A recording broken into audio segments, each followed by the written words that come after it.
E tem essa questão dos demônios serem anjos decaídos. Mas a gente acabou de falar, né? Alguém pode estar pensando, mas a gente acabou de falar que os anjos são seres de luz, né? Como é que decaiu? Né? Como é que foi como é que começou toda essa história, Padre Francisco? Olha, a angeologia, que é a parte teológica que estuda sobre os anjos e os demônios, que são os anjos das trevas, nos ensina que Deus criou os anjos como seres de um grau de perfeição muito elevado, seres belíssimos, seres inteligentíssimos. Então Deus, quando criou os anjos, Deus não se revelou totalmente a eles ainda. Primeiro eles precisavam passar, eu vou usar aqui o termo muito em analogia, em comparação, por uma prova, que seria na situação deles como se fosse um ato de fé. Compreende? Porque vamos lá, se Deus se revelasse tal como ele é, de cara, para todos os anjos, eles não teriam a liberdade. Por quê? Porque uma vez que você vê a beleza de Deus, uma vez que você vê a glória de Deus, você não pode negar isso aí. E não vai escolher outra coisa, não né, tem padre? como. Por exemplo, tenta negar que tem uma mesa aqui na tua frente. Você não consegue. Por quê? Porque você viu a mesa. Porque você está tocando na mesa. Se você tentar atravessar a mesa, você não vai atravessar a mesa. Exatamente. Então, por os anjos serem livres e Deus querer conservar essa liberdade, porque também sem liberdade não existe amor, né? Deus não se revelou prontamente. Os demônios nunca viram Deus face a face. Porque eles não passaram por essa prova. Entendi. Então, conforme Deus ia se revelando aos anjos, aqui eu gosto muito de um autor, um teólogo, o padre Antônio Forteia, que escreveu a Suma Demoníaca, e gosto muito de uma mística, não sei se o irmão conhece, que é a venerável Maria de Ágreda. Sim, sim, lá da Espanha, fantástico. Isso. Então, se nós integrarmos um pouco assim a mística da Maria de Ágreda com a teologia do padre Antônio Forteia, nós vamos entender que houveram 3 provas pelas quais os anjos passaram. Claro que aqui a gente não está falando de uma sequência temporal, linear, até porque o anjo não está no tempo, ele está no evo. O evo seria o tempo angélico, diferente do nosso. Ok? Estou usando aqui o termo tempo em analogia. Mas quais que foram, assim, sem querer colocar a coisa numa sequência, quais que foram os elementos da prova angélica? Segundo esses autores integrados, foram 3. Primeiro, a prova do serviço. Os anjos, os santos anjos, são aqueles que nos servem. Imagina, Jota, se Deus te revelasse que você vai dedicar a sua existência inteira para cuidar de uma formiguinha. Entende? Porque perto dos anjos, a gente é formiguinha. Sim. Então, quando Deus revelou aos anjos que criaria os seres humanos num grau de perfeição inferior a eles, muito inferior a eles, e que eles teriam a missão de guardar os seres humanos, os anjos que não se fizeram humildes diante dessa missão, entende? Eles foram se ensoberbecendo. Qual que é o pecado fundamental do demônio? Não é pecado de gula, de castidade, não, é o pecado da soberba. De no fundo, querer ser mais do que Deus. Então houve a prova do serviço, houve a prova da adoração, porque Deus revelou que ele, o Verbo Divino, a segunda pessoa da Santíssima Trindade, iria se encarnar no mundo. Então os anjos, além de servirem aos seres humanos, iriam adorar um ser humano como Deus. Entende? Entendi. Então muitos ali no mundo angélico não se dobraram a isso, porque no fundo queriam ser mais do que Deus, mais do que a criação. E a terceira prova ainda, a Virgem Maria, que além de servir aos seres humanos, além de adorar um ser humano como Deus, um homem como Deus, eles iriam servir uma mulher como mãe de Deus. E uma vez que ela seria mãe de Deus, apesar de ser criatura, ela seria levada a um grau de glória maior do que eles. Porque entenda isso, Nossa Senhora, enquanto criatura humana, pela ordem da natureza, ela é menor que os anjos. Mas pela ordem da graça, uma vez que ela foi constituída Mãe de Deus, ela está acima de todos os anjos e de todos os homens. Então essa foi a terceira prova. Muitos não quiseram venerar, honrar, amar a Virgem Maria como Mãe de Deus. E aí houve toda a revolta angélica. Lúcifer era o anjo mais belo, mas queria ser mais do que Deus. E o livro do Apocalipse diz que o dragão, ele arrastou com a sua cauda, Apocalipse 12, 1/3 das estrelas do céu. O dragão, símbolo de Lúcifer, que com a sua rebelião arrasta 1/3 dos anjos para se tornarem inimigos de Deus. Aqui não é quantidade matemática. Qual que é a simbologia de 1/3? Não é a maior parte. A maior parte dos anjos são santos. Existem mais anjos do que demônios, mas é uma quantidade grande. E é uma questão assim, né, às vezes o mal é muito ruidoso e barulhento, né? Mas ele não é mais forte, né? É quase como se a gente pudesse pensar assim, né? Ele arrasta, né? É interessante mas essa não é passagem, maioria. assim, arrasta, né? O demônio tem uma força que ele arrasta 1/3. E a gente esquece que, gente, mas Deus criou tudo, ele arrastou 1/3, mas ainda tem 2/3, né? E o padre falando, estava lembrando de muitas coisas, não é? Porque essa terceira prova, não é? Maria de Ágreda fala, e Nossa Senhora, porque ela é mãe de Deus, ela se tornou rainha dos anjos, não é? Então aí eles vão, os anjos prestariam obediência, não é? Digamos assim, continência, não é? A uma rainha que eles não teriam condições porque seria inferior, mas ela, pela ordem da graça, foi lá em cima, não é? E o mistério da encarnação elevou Nossa Senhora a tudo, não é? Lá em cima ela é a rainha. E é aquilo que o senhor tinha perguntado, o padre estava falando da liberdade dos anjos, tudo está na escola do amor, não é? Só existe amor onde há liberdade, não é? Igual um pai, por exemplo, que quer que a filha case e chega lá com o rapaz com uma arma e fala, casa com a minha filha, o rapaz vai dizer, sim, senhor. Não é? Mas só não vai valer o matrimônio, canonicamente falando. Mas ele com medo da talvez nulidade. até aceite. Até o padre aceita. Não, tá bom, eu faço. Mas aí não tem amor, não é? Aí foi constrangido. Então os anjos precisavam mostrar esse amor, né? E a prova dos anjos é uma prova de amor. E alguns não passaram porque não quiseram amar.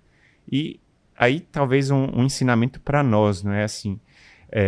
O amor tem essa tendência a escolher agradar e servir ao outro, né? E por isso o embate de Lúcifer, porque ele não quis servir aos homens, porque ele não quis amar a Deus, e o amar está disposto a se entregar e, claro, fazer o outro feliz, né? E São Miguel lá dá o brado, não é? Naquela hora da confusão dos anjos, e a gente pensa em guerra, não é? Seu filhinho fala da espada, não é? Ele tava lendo aquele gibi do Padre Pio, né? Eu comprei para ele tava lendo, e é bem interessante, porque no gibi ali do Padre Pio tem muitas cenas bem gráficas, assim, do sangue de Cristo, enfim, mas vai lá pro imaginário dele. E tem uma cena que tem o exército branco e o vermelho, né? E o negro, e Nossa Senhora chama, acho que é um sonho do Padre Pio, Nossa Senhora chama Padre Pio, ele luta contra o demônio, e depois Jesus fala muito bem, você lutou muito bem, e essa é a luta que você vai ter daqui por diante, né? E meu filho, ele quer estar do lado do Padre Pio, né? Até teve uma festa junina na escola, eles estavam ensaiando, um menino foi o noivo, uma menina foi a noiva, ele falou, eu vou ser o Padre Pio. Olha aí, viu? Já é um sinal, né? Mas é bem isso, né? Tem essa coisa, tem uma guerra ali, né? Cada um tá com armas, e tem tudo isso, assim, né? Só que as armas ali são de pensamento, que a gente fala de puro espírito, não teve espada, nem combate, nem sangue, né? Não tem nada de corpo ali, né? Mas foi um combate de mentes. Argumentos. Né? Argumentos para quem ia e servir mais, né? E aí São Miguel dá esse brado, e é como se a gente gosta de imagens gráficas, assim, não é como se São Miguel fosse rasgando o céu. Aquele grito dele, quem como Deus, e muitos teólogos, não é, dizem isso. A gente recebeu recentemente, essa semana passada, lá no nosso Instituto Hesed, por Exército de São Miguel, a visita do Padre Piotr, que ele é sacerdote da Congregação de São Miguel, né? E ele falava desse brado de São Miguel, que não é uma pergunta, quem como Deus? mas é como se fosse uma frase já afirmando: quem como Deus? Ninguém. E essa resposta é uma afirmação. E é como se esse grito de São Miguel, esse brado, fosse um eco. E os anjos que estavam naquela confusão, de repente falaram: não, mas é lógico, não há ninguém como Deus. E aquilo foi demarcando a escolha na prova dos anjos. E na liberdade, eles escolheram ou adorar a Deus, ou dar o brado, como está lá no livro de Jeremias, atribuído a Lúcifer, né? Não servirei. E às vezes a gente pensa assim, na nossa visão humana, né? Mas por que não teve misericórdia com os anjos, né? Por que pra gente a gente tem misericórdia, a gente peca tantas vezes, depois a gente procura o sacerdote. Tem confissão. Tem confissão, anjo tem não unção pode dos confessar. enfermos. E os anjos? Não foi maldade com os anjos? Isso que foi feito, uma única prova e depois... Ainda mais hoje em dia que tem essa ideia assim, né, de a gente transformar o vilão das histórias infantis em uma pessoa injustiçada, mal compreendida. Hoje em dia também tem esse negócio, mas pô, coitado do Lúcifer, foi injustiçado por um deus autoritário. E aí a gente pensa, mas eles eram uma inteligência tremenda. Então, quando eles escolheram sabendo as consequências que eles teriam. Porque não é igual a nossa inteligência, que é uma inteligência meio... Outra palavra nossa meio nordestina, né? Meio lesada, né? Uma inteligência meio tapada, que não consegue ver as coisas direito. Eles não, uma inteligência plena, assim, né? Claro, não é como o próprio Deus, mas uma inteligência altíssima. E eles, escolhendo, saberiam as consequências que eles teriam. Então não é falta de misericórdia de Deus não dar uma segunda chance aos anjos, mas é a justiça de Deus que respeita a liberdade deles. E é estranho quando a gente pensa nisso, né? Porque até hoje os demônios continuam no inferno crescendo no ódio. Porque eles querem levar os homens para o inferno porque eles continuam odiando a Deus. E o ódio deles vai crescendo no inferno até o fim dos tempos, quando nosso Senhor Jesus Cristo vier em sua glória. Então, quando a gente pensa, meu Deus, mas o ódio dos demônios cresce a cada dia. Então, a opção deles é uma opção irreversível. E Deus respeita a liberdade deles, mas para nós que pensamos com nossas mentes humanas é meio chocante, né, padre? Quando a gente pensa assim, nossa, mas e a misericórdia, onde está? Mas Deus respeita a liberdade deles. Então, a falha não é da misericórdia. A falha é do pecado angélico. Porque, veja, os demônios no inferno odeiam a Deus. Eles não se arrependem mais. Talvez alguém pudesse perguntar assim, mas padre, se o demônio se arrependesse, Deus não poderia perdoá-los? É claro que Deus poderia. A questão é que o demônio não se arrepende mais, porque ele odeia Deus. Então, a gente até pode mudar um pouco a nossa forma de ver as coisas, que a gente pode pensar assim, Deus, ele ama tanto as suas criaturas, os anjos e os seres humanos. Deus tem um amor tão grande que ele respeita a liberdade da criatura, inclusive a liberdade de se afastar dele. Então, o reino das trevas existe porque os anjos quiseram se afastar de Deus. E quando a gente fala sobre essa grande batalha espiritual, né, e que tiveram os anjos que foram decaídos, né, tem muito essa imagem do anjo que caiu lá de cima e se estatelou no chão, né, vamos dizer assim, né? Mas tem essa questão de que então o reino do demônio, o reino de Lúcifer, seria aqui na Terra. Né? Tem muita gente que fala isso, né? E está na Bíblia, o reino de Deus é lá em cima. Então como é que fica esse imaginário? Faz sentido isso? Não faz sentido isso? Como que a gente vê essa questão? Quando o senhor fala, eu me lembro uma coisa que eu ouvi recentemente, que uma imagem que ilustra muito, né? Porque o inferno não tem porta, porque continua gente caindo lá. Então, por mais que a gente reze orações de proteção, ou talvez um sacerdote exorcista faça uma oração de exorcismo, manda para lá o demônio, mas ele volta para tentar as pessoas, volta para agir, até porque tem gente que continua invocando o demônio. E esse é um mistério da iniquidade, né? Um mistério da maldade. Enquanto tem muitas pessoas que escolhem a Deus, né? Eu escolho Deus, tem muitas pessoas que escolhem o inimigo, enganadas por ele, porque é preciso dizer hoje, né? Muita gente acha que tem poder sobre o inimigo e invoca o inimigo de variadas formas, né? Com esoterismo, ou até com bruxaria ou satanismo, várias práticas para invocar o demônio. E essas pessoas são iludidas pelo demônio achando que têm poder sobre ele. E acabam autorizando e invocando o inimigo, e o inimigo vem. Então, o inferno não tem porta, né? Então, ele continua. Então, de certa forma, aqui é lugar de combate. E a gente está em combate espiritual. São Paulo fala em Efésios 6, não é? A gente luta contra as potências que estão nos ares. A gente não está lutando. E às vezes a gente tem raiva, né? E fala, vocês que são casados, por exemplo, né? Às vezes fica com raiva dentro de casa e às vezes acha que é só culpa da esposa, não é? Lá no trabalho. Ah, mas esse meu chefe não tem condição. Não, mas pensa que há um combate espiritual por trás, né, padre?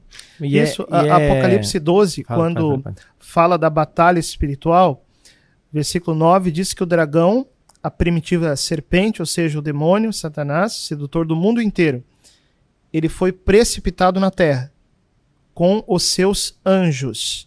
Então, enquanto não houver a vitória final de Deus, que vai acontecer, isso é certo, a terra se tornou um lugar de combate espiritual.